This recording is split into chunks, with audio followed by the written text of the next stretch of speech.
And I can assure you, without a doubt, it is recording. All right, so we are live. Well, we're not live, but yes. I mean, we'll be live too. Well, According to your... we're being recorded at the very Yeah, least. yeah. And technically, you could say we're live and get away with it. I shouldn't be pedantic with you, harassing you already right off the bat. But yes, for those who don't know, we actually did a whole conversation last week, and I managed to fail to hit the record button of all amazing feats. So the whole thing was lost, and it was golden too. It was really good. I thought it was a shame, you know. Well, here we are, though. I think perhaps there might be very good reason for that. You never know. So, but we are here today, and we'll out make the best of it then. So, Exactly. Yeah. Well, the talk was on fate, as it would be. So yeah. So we I were think fated to not. I think it was quite appropriate. So obviously it was. Yeah. It reminded me of somebody else I had on once. I think it was Peter. He said he thanked me afterwards for my professionalism. And I was like, well, really, I mean, I'm just this jagoff in his work shed, you know. I don't even, but that was the worst mistake I ever made, just not pressing record, though. I mean, that was just silly. But anyways, so today we're going to switch topics because we're not going to repeat ourselves like robots. Maybe we can. We'll hit some of the same ground, I imagine, but. Yeah. So for those who don't know, the guest is Hermes Trismegistus, who's Hermes the Thrice Blessed on the Twitters. And he is a Platonist and a sort of a Hermeticist as well, in that way that we all are now. And, there is an immense amount of overlap with these sort of things. Yeah, I mean, there always was, yeah. So what to call ourselves, I don't know. We'll have to, well, when we have the Platonic Jihad, we'll figure it out. We'll get an official name. As we're crushing the unbeliever, we'll solidify a name. But yeah, so you want to talk today about... I mean, we'll talk about fate a little bit as well. But yeah, well, I just kind of... This is always an interesting thing, and I've been seeing it more and more, the kind of natural divisions within the kind of... and I'll probably get a little bit of backlash for just using the word pagan unqualified, but I think we all might have a general idea of that word. But, as we're kind of starting to see a turn to the intellectual traditions that survive, and sadly the only major intellectual traditions that survive come out of the Greco-Roman world in regards to at least this material. Of course some Egyptian material survives and other sort of sources, but I think to a certain extent there is a kind of very large corpus of material that has survived from the Platonic tradition, and we're starting to see a turn back to that. From many people, from many different sort of, I want to say cultural looks. We're seeing kind of Celtic Celtic polytheists and Germanic polytheists, and of course Greco-Roman polytheists kind of turned back to these intellectual traditions, and we're starting to see a kind of a backlash to it. And so I just kind of wanted to talk today a little bit about how Platonists regard divinity, how Platonists regard the gods, and how we kind of think about theology, contra to some of the movements that we saw in the 1960s dealing with paganism, your kind of Wiccan ideas and your neo-Druidic ideas. You kind of see out of guys like John Michael Greer, who, and no bad words about the fella. He's a quite intelligent man, but I think there is a degree of separation in how we deal with things. Right. And I think one of the big things there is the idea of how the gods act. With that, I mean, I think in a lot of the New Age movement traditions, and even in things we're starting to kind of see right now, and I won't name names for sake of not wanting to start that kind of business, but what we kind of see is this kind of a reluctance to think of the gods, I think, in the way that the Greco-Roman intellectual traditions, and I think and as a natural path of most religious ideas, was to think of the gods as being these kind of very, very good beings. There's a kind of a desire, I think, to look at the mythopoetic tradition that we've received and think that is theology, to think that Homer is theology, to think Hesiod is theology, to think the Eddas are theology, and then those things aren't theology. They're very good for what they are, but they're just poems. And Right. and that's something I think is very difficult for people to reckon with, is that these things are not theology. And I think that's a holdover, really, from a kind of a monotheistic perspective that we've inherited, because to Muslims, Jews, and Christians, their various holy texts are in and of themselves theological works. Mm-hmm. But to most ancient peoples, I don't think they really thought that the stories they were handed down were theology. They were poetry. Really? Okay, this is news to me, sort of as well. I maybe I would be in between that, where I would think it was somewhat theological. The way that I think within the Platonic tradition to think about these things is these are stories which can be viewed with a theological lens. Platonism is, at the end of the day, a philosophical theological lens. So you take Homer, you take Hesiod, you pass them through these lenses, and out comes theological truths. Right. But Homer isn't himself a theologian. He's a poet. Hesiod isn't a theologian. He's a poet. These things have meaning to them, and when we apply a lens to them, we can kind of see a kind of an unwritten doctrine within them, but they are not themselves theological texts. And is there a classical source that would say that as well? I'm not trying to be pedantic. That's absolutely a good question. But yeah, I would turn to Sallust's On the Gods and the World. It's a relatively short text. Actually, not even relatively. It's a very short text. But he kind of opens by saying, look, the myths and stories are just kind of fables with encoded messages, and he even takes the time to break down a few of the myths.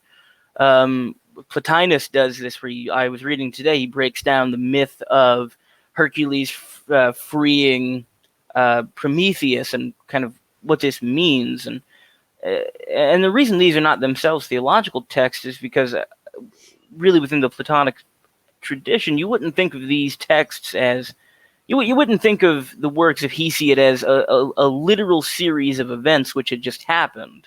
These are stories which divine gods have, in a way, kind of given to the poets, and with that there's a kind of encoded message inside of them that when we kind of peer deeply at them, we get something out of them. But the texts themselves are just kind of a way of transmitting stories about the gods in an entertaining fashion.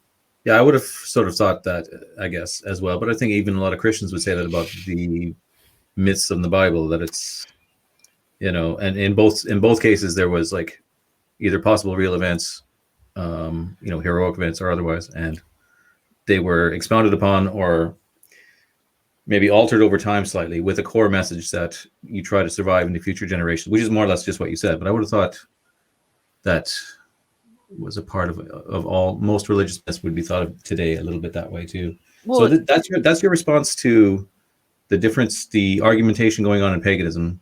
Mm-hmm. Like, so in what way does that solve some of the problems that you see? Or am I jumping ahead? Sorry. Well, no, that's a good thing to get to. I think what it leads us to, I think, a deeper understanding of the operation of religion. And to a certain extent, religion is not itself a goal to anything in particular. It is the goal. And I think when we begin to view these myths and these stories in a kind of a deeper fashion, they kind of move us away from a kind of just a sort of storiedness about the gods, and it moves them to a kind of a more celestial position, and it moves us in that manner when we start to think about these stories in that way. Because otherwise you just kind of get stuck in these traps of, I think, trying to make sense of the sometimes contradictory nature of the myths and the sometimes weird internal things that happen in the myths, or just some things. I remember this was going around the other day on Twitter. Zeus was trending, which was a whole kind of a mess. But we see this. I missed that. Why was he trending? It was just classicists talking about the kind of depiction of Zeus. But that does get to the point that Zeus is depicted in most of the myths as being someone who kind of sleeps around, and who's, he's depicted as a little bit of a horn dog. But I would kind of say that if you're only viewing the myths as the myths themselves and viewing them as theological texts, then what you're getting out of that is, I think, a very narrow depiction of the action and function of the divines. I would say two things about it. A, that kind of depiction of Zeus is a bit of bardic joking, and also displays a bit of the kind of Zeus as the demiurge, Zeus as the kind of father of all things, Zeus as the maker of things, that his kind of him sleeping around demonstrates a kind of generative nature to Zeus, and it represents a kind of all-pervasiveness of Zeus that kind of penetrates all things. Yeah. So that's what I mean by the stories are not themselves theologies, but have within them theological meaning. Yeah, that's the way I would think of. I always thought of it. I don't think of him as literally sleeping around with that, but I've always thought of him in that way. That generation of life, planting seed, as it were. Yeah, but I think we see a little bit too much literalism currently in a lot of pagan circles. Yeah, that's the problem. Oh, that is the problem. Yeah, I see it all the time. You're right. So that's the core of what you're saying. Yeah, is it? And you get like spurgy people, argue over little details. Homer yeah. And this is one of the faults, I think, of the guys who are a little bit too much into comparative mythology as well. I mean, don't get me wrong, comparative mythology has its worth. It's a definitely worthwhile field to get into, but you can you can get lost down this rabbit hole of trying to find meaning, comparing mythologies that have some sort of common root in Indo-European people. But you can just kind of get lost down this rabbit hole, and I think you come out with a very simplistic and sometimes a very almost crude view of divinity and of the gods. Yeah. It's much too literal and like sort of and they'll argue over points with such confidence when over fairly obscure references sometimes too. Yeah, I mean, incredibly obscure references. Sometimes, I mean, fragmentations from books that don't wholly survive, and it just gets kind of weird. These rabbit holes you can go down, but there's also a kind of, I think, and I don't necessarily blame them for doing this. This seems to be a kind of natural academic's route to try to figure this stuff out. But I think the reason they go down these paths is because of a certain uncomfortableness in thinking about the gods as these beings who are perfect. It smacks a little bit too much of the kind of the Christian tradition they would have naturally inherited, despite these ideas being a little bit older than that. They feel uncomfortable about them as thinking of them as perfect. And I think they want to. And you're saying they want to get away from that? I think not necessarily get away from the sense that they're perfect. I think they want to get away. I think they're trying to escape this kind of feeling that you get out of an inherited Christian tradition. That when you're confronted, most people who come to these sort of things come from a Christian tradition, by and large. Even if they were raised atheist, you kind of have an inherent Christian kind of. Yeah, we all do have some kind of cosmic background radiation.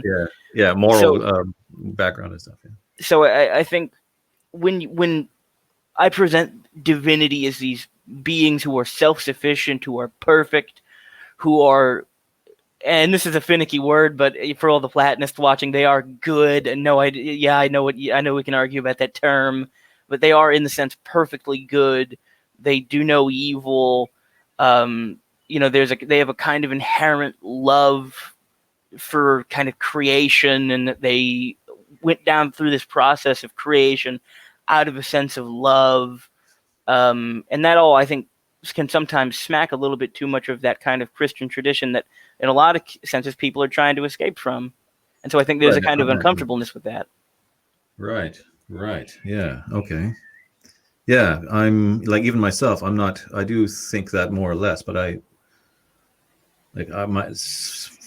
don't disagree with you either, but I sometimes think that they're like, I do think possibly they conflict with each other and are almost warring forces, as they are in the Iliad and other, like they represent these great, tremendous energies, and sometimes they can sort of come at odds, and that to them our concept of good and evil anyways is couldn't even really begin to apply to them. So they may do something that may Well, seem evil, but it's yeah, for a greater good and all this kind of thing. they may, from our kind of human perspective, do so, like they may have ordered the world in a way that may seem to a short-lived human to be quite evil, but at the end of the day, there is a sense that the gods do know a little bit more than you do about these sort of things. We just have to adapt our own idea of evil, and then it's okay. I mean, in a way, there is a sense that since there is a divine providence descending from the gods, and I was actually reading about this today, Plotinus points out that there's a kind of a single set of principles which are the kind of controllers of everything, and if we accept there is a divine providence, which if you're a Platonist, you should accept that there is a divine providence, then what that entails is that there are not some things which are unordered and some things which are ordered. And so he points out that within a kind of microscopic scale, let's say something bad happens to someone, then there are two possibilities for that. Either that what just happened was better for the overall texture of existence, or what happened was justice being meted out. So, but the doer of that evil isn't still at fault for doing that evil. It's just that this was a requirement for existence. Yeah. So, yeah. Sorry, go on. Oh, no, I hate to cut you off. No, what was I going to say? Oh, it just reminds me of I don't like to be too relativistic, but as in the Socratic dialogue method, relativism is there to a certain degree. So it's like almost everything you think is so amazing as a human is not necessarily so. I mean, it is. I do think objectively in many ways, and when we're especially idealizing towards a godlike, what goals they may want for us that seem from the hidden world, let's say, like beyond the material. But like you can show the greatest Stanley Kubrick movie to an ant or something, and they don't notice. And the ant's like, well, I have an amazing ant hill over here to show you. So yeah, that's a good way to think about it as well. Is it our kind of wants and desires in life are not always necessarily what is best for us, or that we shouldn't, and this gets to what we were talking about last time in the lost episode, but that we are kind of meted out of fate, that we are meted out of a spot in this great play of life, and we have to play it out, and that and I think that be that good or bad, whether you be a kind of hero in a comedy, or a character in a tragedy, you've got to play your part the best that you can play it. And I think and at the end of the day, this assignment to your particular role in life is out of a sense of kind of a great sense of justice from the divine, and I think is as well a kind of uncomfortable notion. This sense that you're here for a reason, and it may not necessarily be for a good reason. Yeah, and it may not be at all apparent to you, what the reason is. Most likely isn't really. It may not be apparent at all. Yeah. But you've just got to kind of keep trucking. But I think that sense of the divine within pagan circles as these kind of, all-knowing, all-powerful deities who are perfectly good, who are perfect. Now, I to get to a thing you said earlier, I think, as far as where they contradict one another, that's we see in kind of the forms that emanate down from them. Matter being pure potentiality and just a receptacle of forms, that can hold within them these kind of contradictory pieces without themselves extinguishing one another. So if the form, matter can hold hot and cold, and these forces can be at war with one another without necessarily extinguishing one another due to their kind of procession down from the divine. But I would say that the gods themselves, in a sense, don't really conflict with one another. If we kind of turn to the overly technical Proclus, who I love, he one of the things he kind of points out is the gods are in a state of unity with one another. That all of the gods are in all of the gods while retaining their divine uniqueness. So Zeus has within him all of the other gods while retaining the fact that he is Zeus in his divine personhood. And Hermes has within him all of the gods while retaining his divine personhood. So Hermes has Zeus within him hermetically, and Zeus has Hermes within him in a Zeusian manner, if that makes sense. Yeah, well, as much as it can make sense to well, I mean, our minds. we'd spend all day. We could spend all day talking about Proclus. I mean, that guy's overly technical. You know, as much as he can be great, but it's one of the faults I think of his writing. I haven't read Proclus. Oh, I it's just like fragments. Great stuff. Yeah, but yeah. that's a sense. I think that, you know, when we're trying to move away from the Christian tradition we've inherited, you know, kind of seeing these gods and seeing that they're fundamentally good is a kind of concerning opinion. And I think as well and maybe I'm going to be overly critical of a certain amount of, you know, and I don't want to be crass or crude, but kind of LARPing as pre-civilization peoples. Okay. Right. As much as a kind of respect I have for the kind of heroicisms of the kind of Indo-European steppe peoples, I think in an attempt to return to the kind of barbarity, and they are barbarians, and I don't feel uncomfortable saying that, the kind of barbarity of the well, maybe something, maybe you know, Aristotle calls man the zoon politikon, which if you want to get a real good translation of it, it means the critter which lives in the polis. Man is the creature which lives in the city. Man is the creature which lives in the community. So I think in an attempt to kind of turn away, or an attempt to kind of turn away from modernity, and an attempt to turn to older traditions, you're kind of skipping the good parts of the development of your ancestors, in kind of turning away from the kind of the barbarity of steppe life to civilized life, and the kind of complexity that comes with that. And I think that's another problem with a lot of what we're kind of seeing right now, is a turn to a very simplistic understanding of the divine. Where do you mean exactly? Where are you seeing that? Well, I'm seeing it in a kind of the folk Indo-European movements we're kind of starting to see arise. It's just like the sky god, the sky father. Yeah, and the kind of the sky god, and you know, that sort of thing, and the kind of lacking deepness of that theological meaning behind what a sky father is. You know, I think I haven't looked into it that much. I thought these things could sort of get along and be sort of referential to one another. They can, but I think, you know, in an ideal world they are. But I think there's what we're kind of seeing is a reductionism.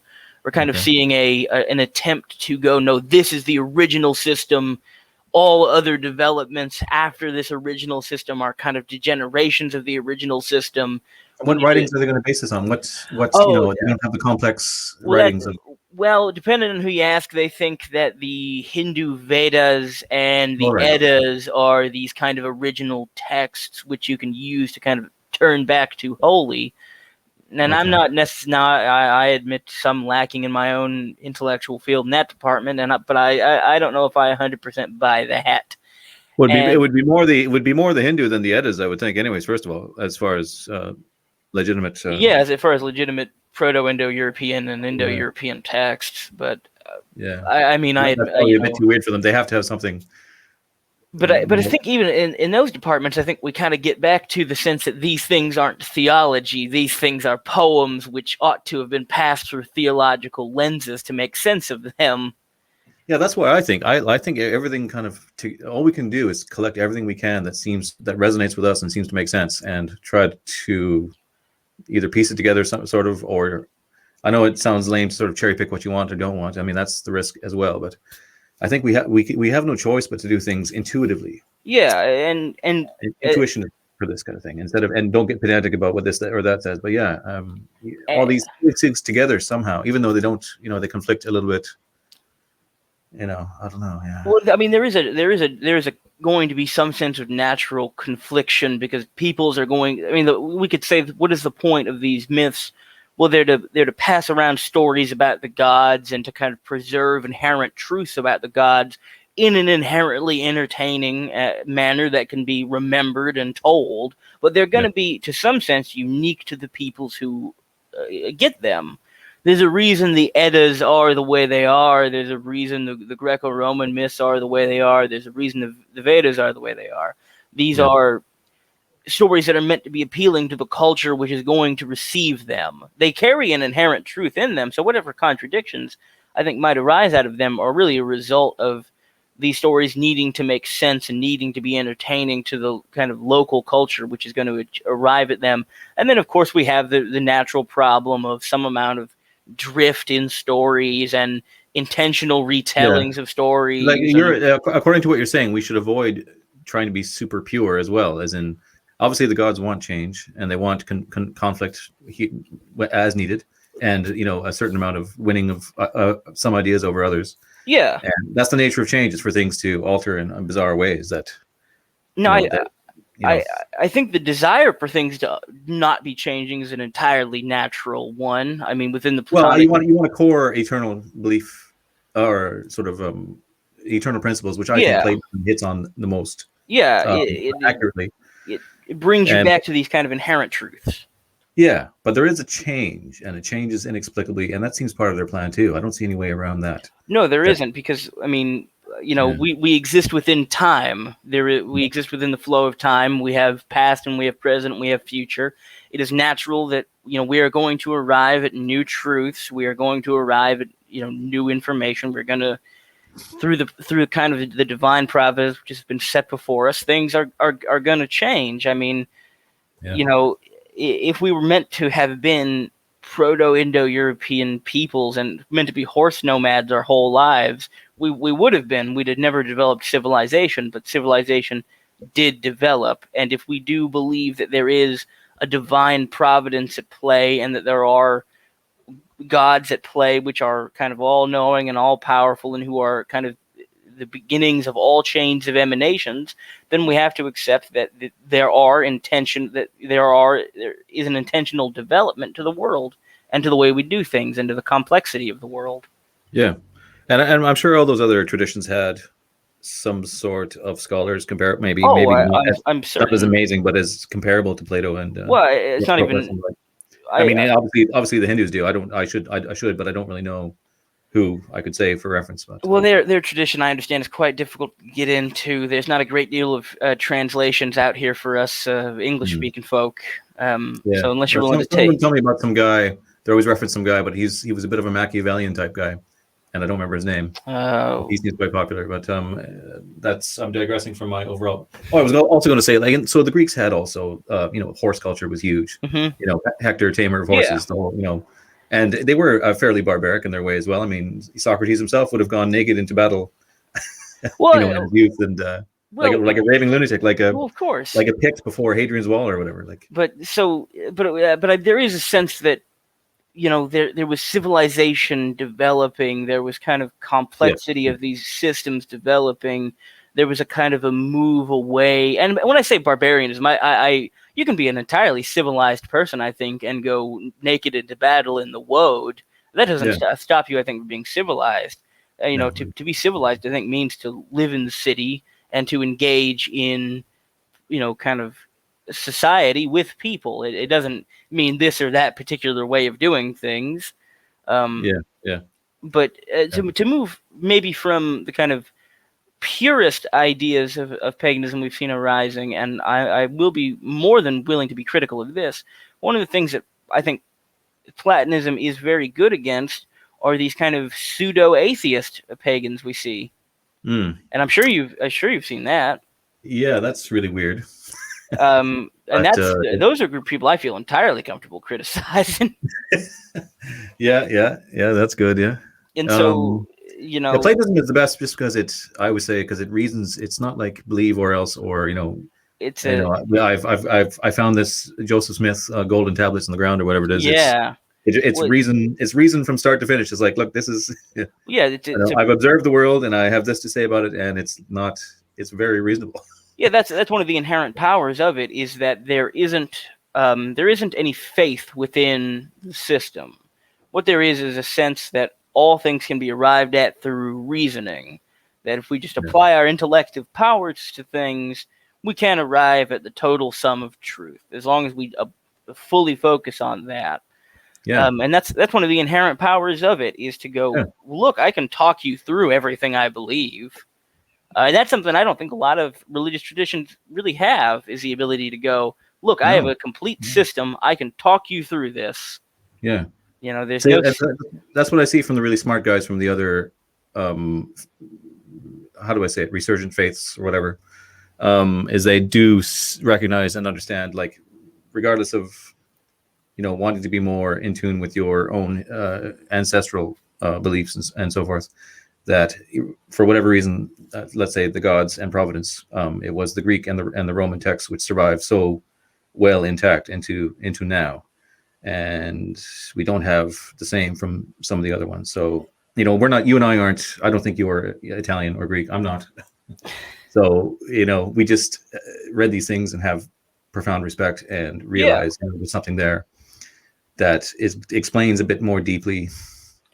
And for everyone, and these are universal truths. I mean, you know, they've applied to Christianity. They've, you know, everything. You know, whether you be a Neo-Celtic polytheist or a Germanic or whatever, Slavic, or, you know, whatever you are, this is a system which is a lens of theology and a lens of philosophy. And if you study it, you can view your own religious, you know, inherited religious traditions through this lens. And so that's another one of the inherent powers of it, and why I would like to see it more widely adopted, because then we could maybe, I think, start to get back at some of the lost deepness of a great deal of religious traditions. You know, I mean, you know, woe and lament to how much has been lost out of the Celtic tradition, because the Druids never thought to write anything down. we have the Romans to thank for that one. But you know, Caesar himself wrote a good bit. Yeah, he did. Thankfully, he wrote, you know, just enough to intrigue us.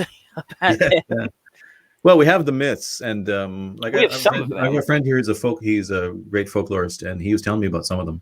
There's even a version. There's a Celtic version. I don't remember what he said it was called or how it goes. It's basically the same as Odysseus's struggle with Polyphemus, the Cyclops. Oh yeah, but it's like it's an Irish version, but I think he's just a giant. I don't think he's a Cyclops, but it's got some weird origin. You know, it's probably one of the stories of Cuchulainn, I'd have to guess. I don't remember. Or Oisin, or one of them. Someone, I don't think it was Cuchulainn. It was somebody else, but you know. But either way, these myths which we've inherited, and they have survived to some extent or another. You know, you can take this system, you can look at your ancestral myths, and you can gain a greater sense of deepness about it. Because I think one of the hurdles for many pagans to really make the full leap is to realize that there is something very, very deep and very, very beautiful inside of these myths. Because otherwise, I think you end up almost being embittered, I think, in a way, by having these myths, but none of the kind of deepness that, if you'd have been an ancient person, you would have experienced. Yeah. So I think it saves us from that. So if you say you have somebody who's a Celtic pagan right now, and he's arguing with you in this way that you wanted to speak out against, so you would say to him, if you could, to don't hang on to the idea of thinking of the gods. How would you say it according to your argument that you're presenting? I would say don't hang on to the idea of thinking of the gods as the literal characters inside of the myths that you have. Think of them. Think of the gods in the stories as playing out their divine role in the universe.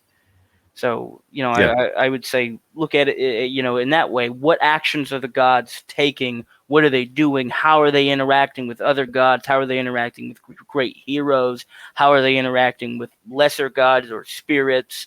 And use that as a means to view the total deepness of the gods. Because if you just read the myths, what you kind of end up with is a very shallow view of your own gods. And I think you're missing something by not seeing them for what they really are, or as much as you can see them.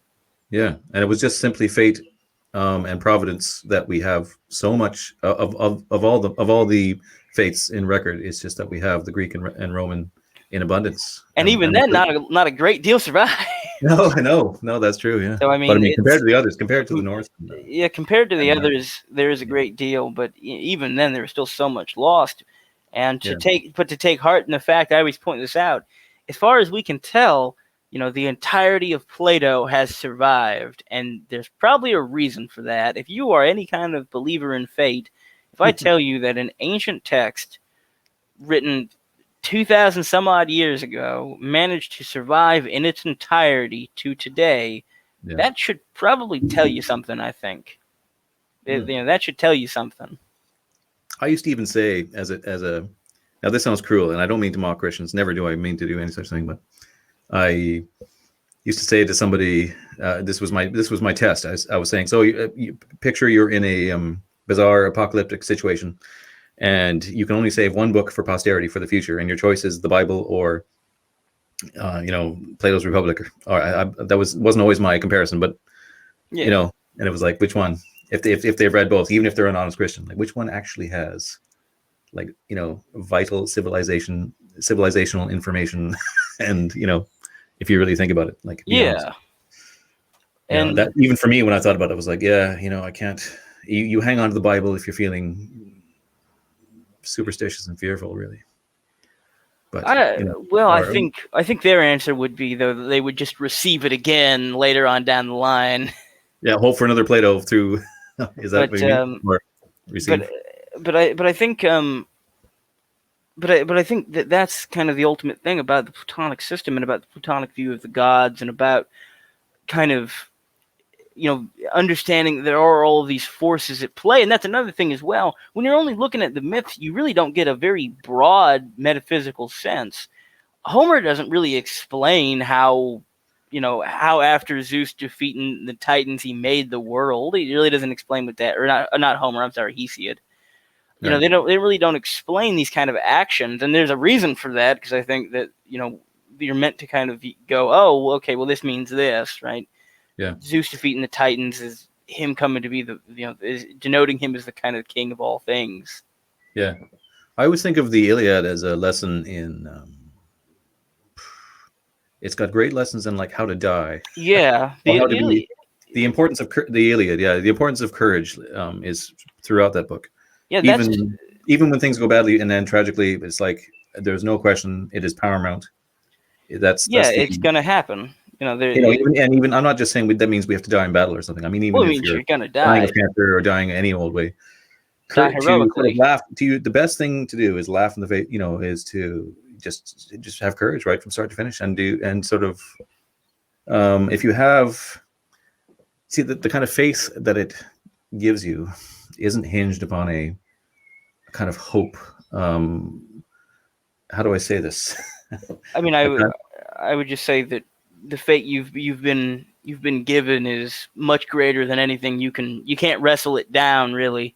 You've got to play your fate out, and Well, this is like what we said in the last one. Yeah, I tried to, or I think we came to the conclusion. Yeah, we came to the conclusion that you can't escape your fate, and because anything I could throw at you, you'd say, well, that's fate, even if you appear to be practicing free will. Yeah, even that the gods appear to be choosing, things as they go. It's just like, well, you can just say, well, that is fate, and fate is inescapable, and fate is a part of your very nature. It's a part of your being. It is no separate from you than your humanness. Yeah, and so the Iliad, you accept that, and it's Stoic and all, but it's. Well, I wouldn't give the Stoics complete monopoly over lessons on how to die. That's for certain. No, but I do. I mean, I don't. I'm not anti-Stoic. I think they're great. Marcus Aurelius, my God, it was just genius. Yeah, they've got a lot of good points, especially on how to live. But yeah, I would definitely agree. The Iliad is a very fundamental text on what it kind of means to die a good death. But I think it also shows the kind of power of the divine. I mean, the Iliad opens with Agamemnon offending a priest of Apollo, and Apollo rectifies this act of injustice, this act of evil, by throwing a plague upon him. Yeah, justice is a huge part of it too, as well. Yeah, that idea of like a godly justice that is above ours, and in general, even in our own lives too. This is something very lost in the present, I think. I think we even said that isn't the original word like what are they called? The Morai. These Yeah. three fates that are spinning your golden thread of your life. That their name was associated with what was it? It was justice was involved in it, and Yeah, just involved in a it, partition. You had a partition. Your fate was a partition of the overall fate of the universe. yeah, It was meted out to you, and by that's Ananke or necessitas, and that's the other thing. It's necessity as well. yeah, it's a It's the power of necessity, necessity. Yeah, and these so these word origins really kind of make it. yeah, Put it, they do give us a kind of they do reveal some things to it, and that's yeah. why I'd also recommend if you're someone who wants to study Greek texts, you should probably try to learn some Greek. Yeah, it'd be good. Yeah, It for a really real understanding. Yeah. it really does open these texts up in a way that just English translations can't sometimes. But Have you studied this? Do you know Greek? I know a little bit. My university has has just started a Greek program, but I've done some studying on my own. I wouldn't call myself fluent or anything, but I can parse out some simple phrases here and there. But I'm a bit better in Latin than I am in Greek. Yeah, I know the letters because I studied Russian in school. Because Yeah, I don't know, no, I don't know why. There was a lot of Russian immigrants where I grew up in Canada, so really. I studied Russian. They offered it, and Hmm. I mean, I didn't learn it very well. I can't remember hardly any of it, to be honest. Well, I've heard the Russian That's language is good. quite difficult. Well, I'm not great with languages, all told. So, and I'm too busy to learn Greek. Hopefully, But I can understood it well enough from the English well, translation. yeah, I think the English translators do a good job, but it's just one of those things that if you can do it, I wholeheartedly recommend it. Maybe when I'm old, yeah, But older. I'm already old. When I'm retired, old. but But so you're studying. You weren't shy about saying, as I recall oh last time. no, You're I'm a double major at my university in history and philosophy with a minor in Latin. right. So, all right, okay, you can do that. So it's a very liberal arts kind of thing, is it? Yeah, it's a liberal arts program. I'm thankful to have these kind of institutions around me to study this stuff. Right. And would you say how do you feel about the way they teach it? Is it all right? Well, that's a complicated topic. I have my qualms with the division in history departments. For instance, I have just last semester I took a course on Greco-Roman magic and religion, and my biggest criticism for the way What a great academia. course. What a great course. Let me just say. Yeah, great. I mean, the professor knows his stuff. And fun thing, by the way, we had our midterms pushed back by a week because he was acting out a scene of divination where he owns a chicken, and he said if the chicken eats this biscuit I made, then then your papers are gonna be due this Saturday. If it doesn't, they're gonna be due next Saturday, and it didn't eat it, so we had our midterms pushed back. That's great. So, but I mean, the professors themselves are great, but the nature of academia, and my biggest criticism with, say, that class, and I think this is indicative of a wider problem inside of academia, is the fact that, when you put ancient religion and magic in the history department, what you get is that they're just looking at archaeological and some textual analysis, but mostly archaeological analysis. They're really kind of just kind of looking at what has materially survived, and they don't really get into the kind of the philosophic ideas of these things. While we had to look at something like the Greco-Egyptian magical papyri, which for those at home who may not know, is just a collection of magical papyri that we have managed to scrounge up from the deserts of Egypt, where this stuff can basically survive, indefinitely out there. Yeah. But that there's just kind of nothing else to it. It's just these kind of, this wasn't some single magus out in the desert writing this stuff. This is many, many, practitioners, some legitimate, some illegitimate, who are just kind of doing these, and this was some kind of a job, as far as we can tell as well. That these Well, people the Egyptian system of magic was so complex. I mean, well, yeah, and it was, the and amount of stuff you had to know just to get it through the afterlife was like the Book of the Dead is amazing. Very complex, but we see a great deal of syncretism with Greco and even some Judaic ideas of magic. I think there's actually a spell in there where you call upon both Zeus and I think some archangel. So Great. that's Good. Well, interesting. But yeah. you know, Well, I so mean, yeah. So you have these. You've obviously kept a record of all these spells. Have you? well, I mean, Dare I say? I've got the book. You can get the collection. It's Right. relatively cheap, I but think I say I I've think read I've seen through some it. of them online. I was too scared to. Would you try them out yourself? Like, did you? Oh, I mean, well, some of them. I mean, Right. some of them are. Well, so, the problem with that text is some things you just can't get. I mean, I live in the deep south. I can't get a date palm, leaf. Oh, You right. know, I can't Neither get could I. some materials. I just can't get, and some things. I mean, one of the first spells you see in that book, asks you to like put a cat in a bag and drown it, and and I'm just Your Christian morality won't let you do these harsh I deeds. oh no, I think this is something that's really interesting. A lot of ancient pagans were really wary about this kind of stuff. They thought a lot of this kind of cursed tablets and Magus is doing this kind of stuff was rather uncouth and was kind of a little bit scary. There was a kind of sense of a little bit of unwariness about these sort of individuals. Yeah. Um, if someone cursed you, you could actually take them to court over it. Right. But Yeah. Right. the part of the problem with academia is that in looking at these texts, we're just asked to look materially at these texts. We're just asked to look materially at the like altars and epigraphical, which is like writings on stone, Right. inscriptions and iconographic information, and that has a great deal of meaning to it. But historians have just some of the, I mean, ridiculous opinions about these sort of things because they have no philosophic basis to interpret these sort of things. Yeah. They're system people. They're system people. So to even get their job in the first place, they'd have to be a certain level of kind of progressive atheist or something. Well, Is that, yeah, or my professor is, I think, an evangelical Christian, okay? and he, Chicken that's guy. he's an evangelical Christian. He just thought it was funny. Oh, okay.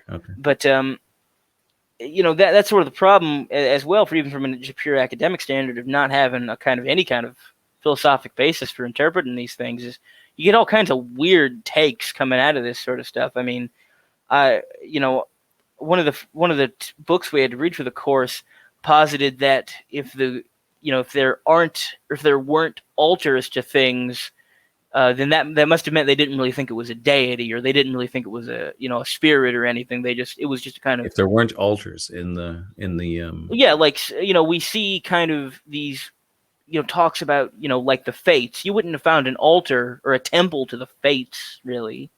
And so, right. so these historians kind of conclude, Yeah. oh, well, they just think of this as a kind of rhetorical device. They don't literally think that. Well, the fates were like or almost apart and above, in some ways, almost above from the gods. They were like Yeah, a I mean, whole other thing. they're kind of almost a different classification of being, Yeah. but that's kind of lost on historians by and large. So that's Is there any I don't even know. Sorry, I should. Is there any to Ananke? Is there altars to? as far as I know, there aren't. I mean, and this is a problem of maybe simply just none survived through the course of time. But as far as we've found, not really by and large, we haven't found any altars to them. But I don't think that that's a very meaningful thing to not have found an altar to these. No, you wouldn't know. Yeah. I mean, well, not even that. I just, one can accept that these are real entities and real beings, and not necessarily engage in the sort of cultic action that one engages with when you engage with the gods. I mean that. Yeah, well, I mean, even the three fates were right into feudal Christianity. They were. Yeah. Shakespeare has them really. Well, I mean, Shakespeare, I think, is embodying them as rhetorical devices. He's just drawn from ancient sources. Yeah, but I bet you there was lore. I mean, around. Probably. But I mean, this is kind of an eternal problem within academic circles, within pagan circles, be they the kind of purists or the kind of pseudo-atheists. I'm sure we've all encountered like these guys who talk about like Apollonianism. Those guys seem like they should be better than they are, but they should. They definitely should. I saw them. I saw them like bashing on Plato there recently. I was yeah. If you delve into what they really believe as well, they don't really think the gods are real. They just think they're kind of mental archetypes. Yeah, they're those like they're the atheist types that you were. Yeah, they're and I remember seeing this insult. I think it's a rather good insult. They're just atheists in wolf skins. Right, whatever. And I think that's a rather good insult for them. It's like everybody knows about them, but I don't know that they really. I mean, we shouldn't waste time bashing. Oh no! But you know what I mean. Anyway, so we know what we're talking about. But that's the thing, that the kind of power of Plato, the power of the Platonic system, as much as it might make us uncomfortable to deal with ideas that we're going to find within it, because it is not apparently obvious inside of the poetic traditions which we've received, you have to kind of get past that inherent uncomfortableness to get into the kind of beauty of the system. And although at the same time, intuition is really a good guide to, as odd as that sounds. Oh no, intuition is an incredibly powerful force within you. Yeah. To a certain extent, I mean, I would go as far as to say that the way that souls think, so we as humans living in this kind of time and place, we tend to discern things through calculative and discursive reasoning. We move from one thing to another thing, thinking about it, in that manner. But I think, souls in the kind of intelligible, in the intellect, they aren't thinking really in a discursive manner. They're not thinking in a calculative manner. They're almost thinking in an intuitive manner. They just kind of come to move towards things, and they come to know things by, in a way, seeing them, but not in a manner of like how we down here think. So I think intuition is a kind of retention of a kind of inherent power within you. Well, it's like, I always think of it as like, so both Plato and Nietzsche reached their discoveries about, as we said earlier, relativism. This is maybe not the best word to use, but essentially the relative nature of things. So let's say in Socrates, how very extremely hard it is to actually know anything for certain. Mm-hmm. So that is, you reach, as you ascend your intellectual journey, you come to, if you're open to ideas and things, and you've read your Plato and even Nietzsche or whatever, you come to this conclusion how difficult it is to discern what is, how much of what I believe is just my opinion or preference versus any kind of true objective truth. So, and as you go, it's almost like it gets slimmer and slimmer, the amount of, intellectual objectivity you can really cling to. So eventually the journey, I think, leads you to that notion where the only really way to carry on, even, let alone feel anything, is to intuit it. Yeah. And to realize, as Nietzsche did, let's say, in fairness, like people rag on Nietzsche in Platonist circles because he bitched about Plato. I think he was just doing that to be, to have an outrageous opening to his book or something. I don't know. But what was my point? That intuition has a kind of power. Well, yeah. So that it really, it's great to study everything and be as intellectual as you can and know as much as you can about everything. But ultimately, you only have that intuition and that preference as well. And that's then you think, okay, this was given to me. I can't escape it. So I must need to engage with it. Yeah. As you said in our talk about fate, or at the beginning of this, you are this actor who's pushed onto the stage. So you must just be that as fully and as best you can. Well, I mean, this kind of also goes back to that original Delphic maxim: "Know thyself." Yeah. I think that there's a reason that's kind of the first Delphic maxim. Although, that was ancient. That was ancient in Plato's time. Oh yeah, that was on the temple to Apollo, and they didn't even know. They were like, "What does it mean? What?" Yeah, that was old as dirt, even when Socrates was walking around. But that's kind of like ancient knowledge. That's like Hyperborean. That is kind of, even the Iliad. I mean, the Iliad was a couple hundred years old when Socrates was walking around Athens. I mean, that was ancient. Yeah. Ancient. So it was ancient to him, and it's ancient to us. But I will say, on your point of intuition, though, Plotinus, I think, would disagree with you, but not Iamblichus or Proclus. Plotinus is really of the opinion that no, we are, the soul is intellect, or is very close to intellect, and you can, if you just dedicate your kind of nature to this thing, arrive at the total sum of truth via your own intellective capacity. Maybe. And that's he kind of, now Iamblichus, of course, thinks that no, you can't do it yourself. You need the gods to help you, and that it's also a kind of an emotional event. That there is a sense of emotionality to it. But maybe in the extremely rare 1 in a million case like Plotinus, you can if you have maybe the right Plotinus mind. can do it. Yeah, like But and that's also why Plotinus kind of calls us to kind of check out of life in a certain extent, to kind of become unconcerned with the kind of pettiness of life and dedicate oneself to philosophy, and to even eschew I think having a family really in favor of eternal dedicated study to this thing.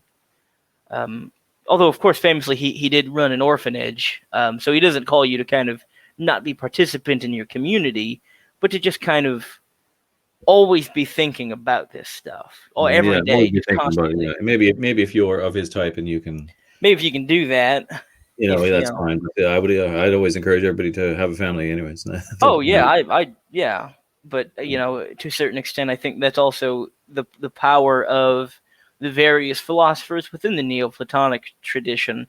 I would kind of say that souls having their origin in different deities by necessity are drawn to those deities by different means. So maybe if you're someone like Plotinus or Plato, or maybe not Plato, but definitely Plotinus, maybe you can think your way to the He was gods. truly extraordinary. I believe was it Hypatia who said that. Truthfully, I would say that Plotinus was possibly, although it's blasphemous really to say, superior thinker to Plato. But Plato was the she's not I'm messing up my words. I shouldn't say it this way. But something along those lines. But Plato was the originator, and therefore he is the best. I mean, I would. No matter what Plotinus does, Plato was the first. I would go as far as to say that Plotinus is an easier to read Plato. Yeah, maybe. That's how the famous Renaissance philosophers tended to use him. They tended to, because Plato asks you to, read under the skin of his text, and he asks you to kind of put in all of this groundwork. But Plotinus is kind of just willing to tell you, like, here's what's going on. Yeah. So he's maybe a little bit not in a sense superior in terms of what he's done. Superior wasn't even the word she used. It was more like, but she did allude to him being possibly a better thing. Well, maybe she meant, I don't know. I must look up the quote. Well, either way, at least as far as I would see Plotinus is just the kind of natural development from Plato. But I think if we go back to Plato, whatever Plotinus said, and really I think whatever any of the Neoplatonics said, if we go back to Plato, we can see what they said. It's just that he is attempting to show you in a dialogue format what they're trying to get at. Whereas the later thinkers are just, here you go, here's the information. And that's not bad, but it's that's the genius. That is the genius of Plotinus, I guess. Really laying it out. Yeah, really just kind of going, here's the information, digest it. Yeah, and adding to it as well. Yeah, of course they all have their own additions to it. I believe actually when we were in the last episode, I was telling you about Terence Mckenna. You don't know. I'm a fan of his because I like psychedelic stuff as well. But his dying words, his last interview was recorded on video, and the last thing he said recorded on video was, and he was a big fan of Hermeticism, John Dee, and all this kind of thing, and he was well versed in general, archaic religion. And his ultimate summation was Plotinus. If there was ever a guy who ever figured things out, it was Plotinus. I mean, yeah, if there ever was, it was him. Yeah. But arguably we must say Plato is always above him, really. Yeah, and that's the whole thing that led me to the Greeks and the Romans as well, is searching for the origin of ideas. Like in our daily civilized life, you look at all these any science and art and everything, and you can always trace it back essentially to some origin, some Greek generally. Yeah, usually. I mean, and they like drummed it out of they pulled it out of nothing, and from Euclid to what's the guy with it was obsessed about beans. He was the mathematical Pythagoras. Yeah, and all those guys. Like every concept we have from the Greeks really did have the ancient Greeks really did have a very good providential lot. I'll give them that. Well, just the creativity of it. So I have to respect that. They had an immense. I mean, there's no two ways about it. We have an immense intellectual debt to the Greeks. just by virtue of the fact that the gods decided that, these Greeks, they're going to be the ones to kind of come to this stuff, and they're going to be the ones to have it preserved. Yeah. So, but I think I wanted to kind of just reiterate again the kind of worth of the Platonic system and the power of it is that the nature of it is such that it draws you back to the origin and nature of the gods. It gives you such a power to view your myths and your traditional religious ideas that you inherit with much greater depth and with much greater power and beauty, and it gives you a theological basis. And I think if you're interested in revival of the pagan ideas, and then we can argue about the term Reconstructionism, but the kind of revival of these ideas in modernity, I think you're going to have to contend with the fact that you're going to need theology. People by and large aren't going to buy whatever it is you're selling if you can't explain it to them.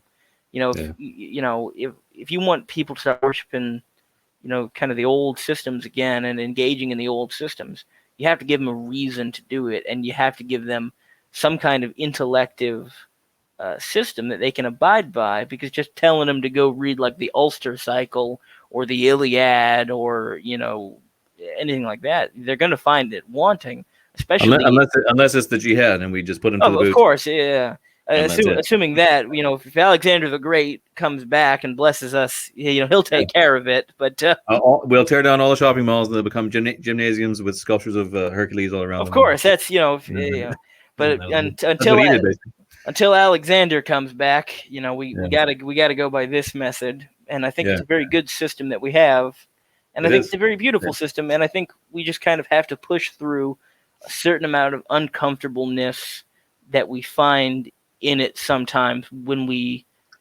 arrive at the mythopoetic traditions first. Yeah.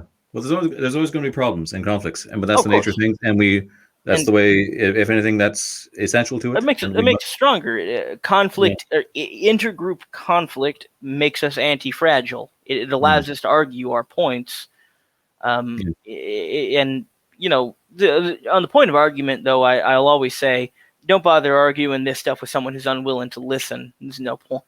But to those who are willing to listen, and I think it's a great many people. I mean, I've found, and this is anecdotal, but in my own life, whenever I've talked to anyone about the Platonic system, they become just kind of, for a moment, enamored with its ideas and with its power. So I think, and there's a reason it has that kind of power. So I kind of ask and call upon everyone to look into these systems. At the very least, I mean, you don't have to go out and buy the Aeneids if that's not something to your nature, but you should try to learn something about these systems. Yeah, I've never heard anybody like bad-mouthing them, apart from those Apollonians, I guess. Well, I wouldn't. Even they were just trying to show off a kind of Nietzschean, attitude. But they've got their own business, and it's they're not worth the time of day. No. Yeah. But I think I've kind of hit on my kind of point of the inherent power, use, and beauty of the Platonic system. And you did for sure. Yeah. One thing I'd like you to add again, because even just for me, because I can't remember. I remember you saying it last week, and I don't remember how you said it. Was that in terms of fate, the word providence was more a more prudent word to use? And what was the reason? What was the reason for that? The reasoning is Plotinus himself makes a division of providence and fate. He kind of defines fate as this essential part of your nature, which is a result of you choosing your own daemon. But providence is the result of the kind of higher forces at play organizing existence in a certain manner. So fate is your nature according to your soul and the actions you choose according to that nature, the picking of your own daemon that leads you. So, what you do in this life will affect what kind of the kind of life you're going to get in the next round through within, of course, the system of providence. But this is your fate. Fate is not something which is applied to you by some external being. It is something within you as a part of you. Plotinus describes it as like it's no different from you than hoarseness is from horse. It's an essential part of your being. but providence refers to the kind of divine plan, irrespective of the choices that you make. And those choices you make is the limited free will you have as a human in playing the part in the great cosmic play of life that you've been given. Right. And If that makes sense. Yes. And there was certain strange ideas, I believe, of people who try to deny their fate. Yeah, they and just meet a more terrible doom than. Yeah, if you try to go against, to a certain extent what you are always kind of come up against that wall, and you're always going to lead a worse existence. And there's a reason that there are spirits who are kind of said to punish those who attempt to kind of abandon their fate or attempt to cheat fate. And you can't cheat fate, and you can't cheat providence, like Faust or whatever. Yeah, you can't cheat what's going to happen. So you just kind of got to roll with the punches and make the best and make the best choices you can make according to your nature. And if you do it well enough, you'll get a kind of better nature to you, because virtue is a process of purification. And be hyper true to your nature. Be hyper true to your nature. To kind of I mentioned this last time, and I'll mention it again. I think and I'm not a Taoist, but I think there's something to what you kind of see in the Tao Te Ching of, kind of following the Tao, the kind of course of your nature and of existence, as not, you reasoning your way through it, but you kind of letting go and following your nature. And I think there's something to that. I wouldn't take it as far as I think the Taoists take it, but I think there is some worth in, fate's going to happen. Take it, one day at a time. Yeah. Just accept it. Yeah, I mean, just accept your fate is your fate, and there's not a whole lot of point in lamenting that. It doesn't mean do nothing either. Because you can't do nothing. You can't. That's the other thing about fate as well, is that I think we talked about this as well. It's like, if a conflict arises, the inevitability of fate, win or lose, doesn't mean you sit down and do nothing, because it may be to your nature, and it may be to your role in the providence of the world, that you go out there and you fight that battle, even if it means you're going to lose. Yeah.